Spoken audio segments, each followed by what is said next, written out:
जे प्राणी आहेत त्यांच्यावर आपण फार्मास्युटिकल टेस्टिंग करतो त्यातलं 90% असं आहे की ज्याचं सिम्युलेशन लॅबमध्ये करता येऊ शकतं, तेही कुठलाही प्राणी न वापरता. पण आता ससा वगैरे किंवा गिनी पिग हे इतक्या सहज मिळतात की फार्मा कंपन्या म्हणतात आपण रिसर्च लॅब का बनवायची, त्यात का गुंतवणूक करायची.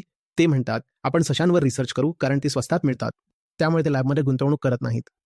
आपल्याकडे तंत्रज्ञान आहे जेणेकरून प्राणी क्रूरतेपासून मुक्त उत्पादने तयार करता येतील. मग ती म्युझिकल इन्स्ट्रुमेंट्स असोत, स्पोर्ट्ससाठीच्या वस्तू असोत किंवा औषधं असोत, काहीही असो. पण आपण स्वतःच्या इच्छाशक्ती अभावी आणि संवेदनशीलतेच्या अभावामुळे त्या तंत्रज्ञानाचा उपयोग करत नाही. मी एखादी वस्तू खरेदी करायला जातो आणि ती लेदरसारखी वाटली तर मी विचारतो, हे लेदर आहे का?